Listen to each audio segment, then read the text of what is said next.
Assalamualaikum warahmatullahi wabarakatuh. Alhamdulillah wassalatu wassalamu ala Rasulillah Sayyidina Muhammad ibn Abdullah wa ala alihi wa sahbihi wa mawalah. La hawla wa la quwata illa billah. Amma ba'd. Alhamdulillah.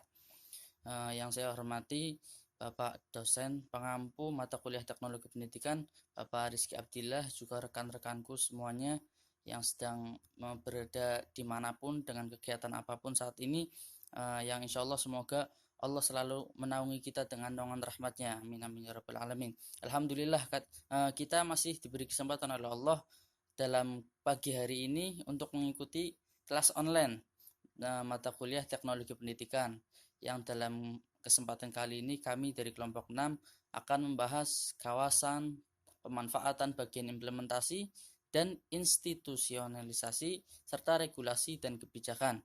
Untuk lebih mempersingkat waktu, mari kita langsung saja masuk ke dalam materi pembahasan kali ini.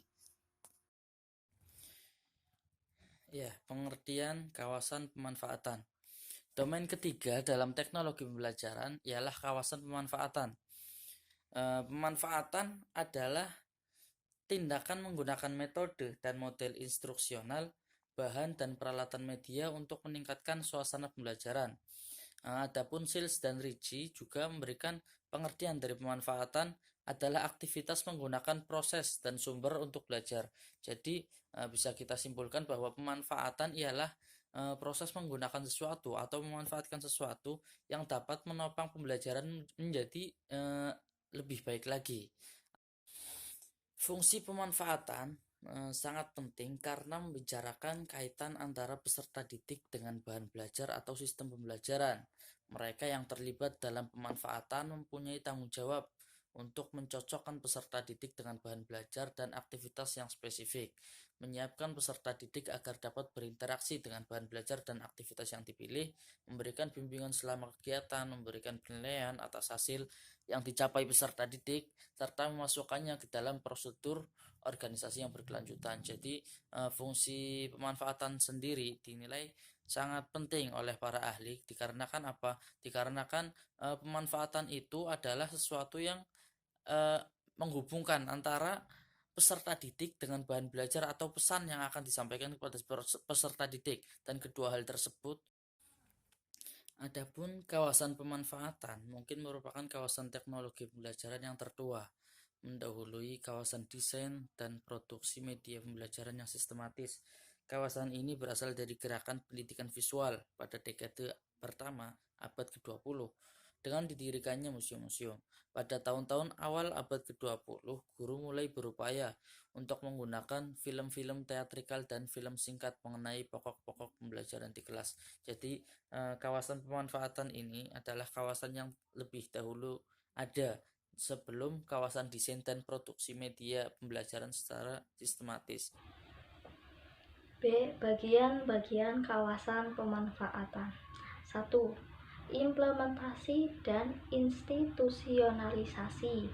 Jadi, pada dasarnya mengajar adalah usaha guru untuk menciptakan kondisi-kondisi atau mengatur lingkungan belajar yang sedemikian rupa sehingga dapat terjadinya suatu interaksi antara peserta didik dan lingkungan belajar sehingga dapat mencapai suatu tujuan pembelajaran. A. Pengertian implementasi dan institusionalisasi. Apa sih implementasi? Implementasi adalah penggunaan bahan dan strategi pembelajaran dalam keadaan yang sesungguhnya. Jadi di sini dalam suatu pembelajaran itu akan ada strategi pembelajaran. Apa sih cara-cara yang digunakan pendidik dalam mengajar agar peserta didik dapat memahami apa yang akan disampaikan melalui dengan strategi. Nah, di sini diharapkan pendidik mampu memberikan bahan dan strategi pembelajaran yang digunakan dalam pembelajaran itu dalam keadaan yang real atau nyata. B. Tujuan implementasi dan institusionalisasi. Tujuan implementasi adalah menjamin penggunaan yang benar oleh individu dalam organisasi. Jadi di sini diharapkan pendidik mampu memberikan suatu metode atau media yang digunakan itu yang mudah untuk digunakan oleh peserta didik secara baik dan benar dan tidak menyulitkan peserta didik. Kemudian tujuan dari institusionalisasi atau pelembagaan adalah untuk mengintegrasikan inovasi dalam struktur dan kehidupan organisasi. Jadi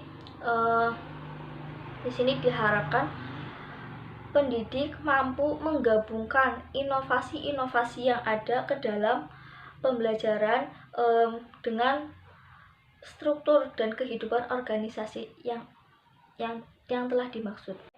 Beberapa hal yang harus diperhatikan dalam implementasi. 1. Tujuan pembelajaran. Apa sih tujuan pembelajaran? Tujuan pembelajaran adalah tujuan yang ingin dicapai dalam suatu pembelajaran. Kemudian bahan yang disampaikan dalam pembelajaran itu harus ada yang namanya bahan, yaitu baik berupa sarana atau alat-alat yang digunakan dalam pembelajaran, baik berupa materi ataupun yang lainnya. Kemudian yang ketiga, karakteristik dari pembelajar seperti yang telah dijelaskan oleh kelompok sebelumnya, bahwa karakteristik pembelajar itu berupa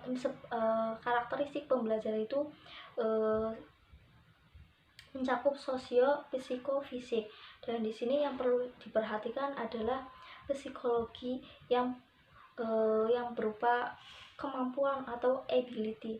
Nah, di dalamnya itu mencakup kemampuan potensial atau kecakapan pribadi peserta didik. Nah, seperti halnya sikap, emosi, dan motivasi, dan lain sebagainya. Kemudian yang keempat adalah alokasi waktu pembelajaran. Dalam pembelajaran biasanya ada RPP, dan di situ di RPP itu dijelaskan berapa jam yang diperlukan untuk mencapai suatu tujuan pembelajaran tersebut. Yang kelima adalah lingkungan. Contoh implementasi dan institusionalisasi dari inovasi media. Di sini contohnya yaitu peralihan dari media OHP atau media beningan ke media PowerPoint. Itu media yang menggunakan komputer.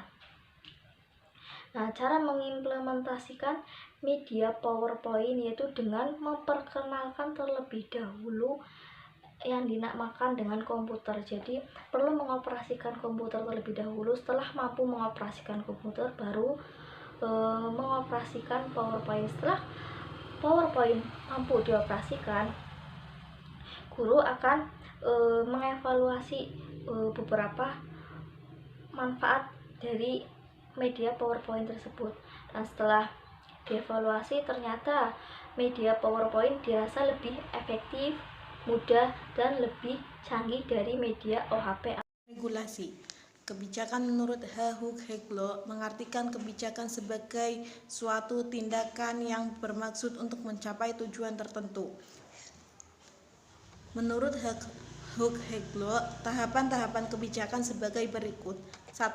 Kemunculan isu dan identifikasi masalah. Pada tahap ini dilakukan pengenalan tahap suatu masalah atau persoalan yang memerlukan perhatian pemerintah.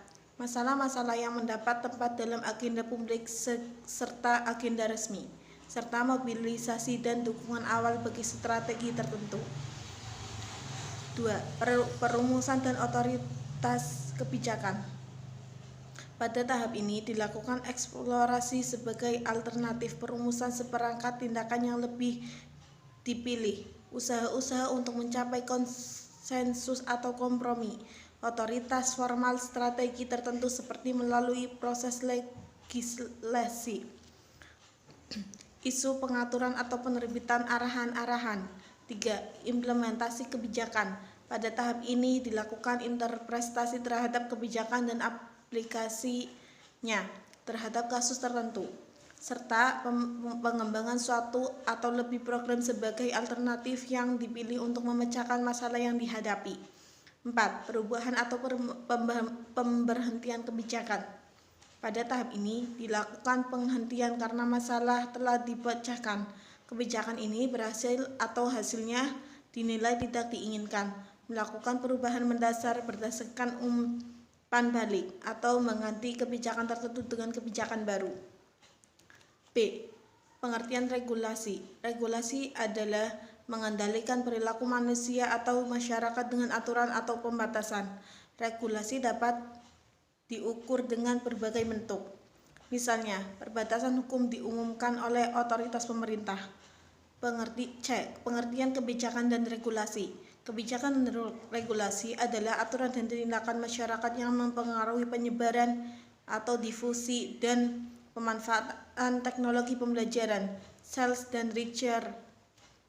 Kebijakan dan regulasi biasanya dihambat oleh permasalahan etika dan ekonomi, misalnya hukum hak cipta yang dikenakan pada penggunaan teknologi, baik untuk teknologi cetak, teknologi audiovisual, teknologi berbasis komputer maupun teknologi terpadu atau multimedia.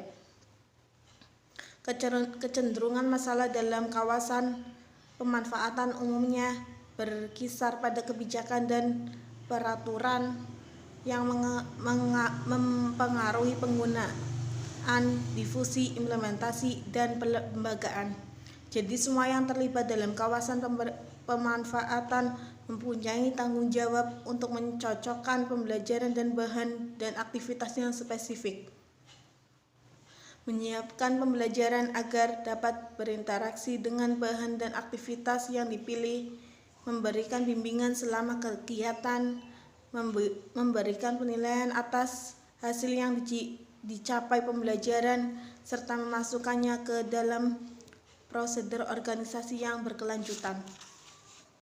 Untuk selanjutnya, contoh kebijakan dan regulasi. Dalam Undang-Undang Sistem Pendidikan Nasional Nomor 20 Tahun 2003 Bab 11 Pasal 42 tentang pendidik dan tenaga kependidikan disebutkan bahwa yang pertama, pendidik harus memiliki kualifikasi minimum dan sertifikasi sesuai dengan jenjang kewenangan mengajar, sehat jasmani dan rohani, serta memiliki kemampuan untuk mewujudkan tujuan pendidikan nasional. Pendidik untuk pendidikan formal pada jenjang pendidikan usia dini, pendidikan dasar, pendidikan menengah, dan pendidikan tinggi dihasilkan oleh perguruan tinggi yang terakreditasi. Yang ketiga, ketentuan mengenai kualifikasi pendidik sebagaimana dimaksud pada ayat 1 dan 2 diatur lebih lanjut dengan peraturan pemerintah. Peraturan pemerintah yang mengatur lebih lanjut tentang kualifikasi guru terdapat dalam Peraturan Pemerintah Republik Indonesia Nomor 19 Tahun 2005 tentang Standar Nasional Pendidikan, menyatakan bahwa guru adalah pendidikan profesional. Untuk itu, guru dipersyaratkan memiliki kualifikasi akademik minimal sarjana atau diploma 4 yang relevan dan menguasai kompetensi sebagai agen pembelajaran. Hal itu juga diperjelas lagi dalam Undang-Undang Republik Indonesia Nomor 14 Tahun 2005 tentang guru dan dosen. Undang-Undang Guru dan Dosen merupakan suatu ketetapan politik bahwa pendidik adalah pekerja profesional yang berhak mendapatkan hak-hak sekaligus kewajiban profesional. Dengan itu diharapkan pendidik dapat mengabdikan secara total pada profesinya dan dapat hidup layak dari profesi tersebut.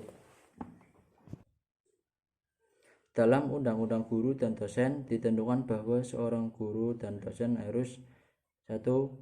Pendidik wajib memiliki kualifikasi akademik dan kompetensi pendidik sebagai agen pembelajaran. Yang kedua, kualifikasi akademik diperoleh melalui pendidikan tinggi program sarjana atau program diploma 4 yang sesuai dengan tugasnya sebagai guru untuk guru dan S2 untuk dosen.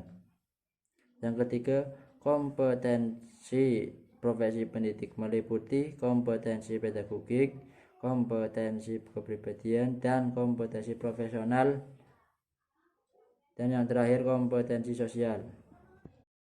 Ya, itulah tadi pembahasan dari kelompok kami tentang pemanfaatan, kawasan pemanfaatan, bagian implementasi dan institusionalisasi, serta regulasi dan kebijakan. Selanjutnya, sesi tentang pertanyaan dan hasil penyampaian hasil diskusi atau kesimpulan nantinya kita akan sampaikan di forum diskusi via chat di grup WhatsApp. Untuk penyampaiannya kita cukupkan sampai di sini. Mohon maaf atas segala kekurangan dari kelompok kami. Assalamualaikum warahmatullahi wabarakatuh.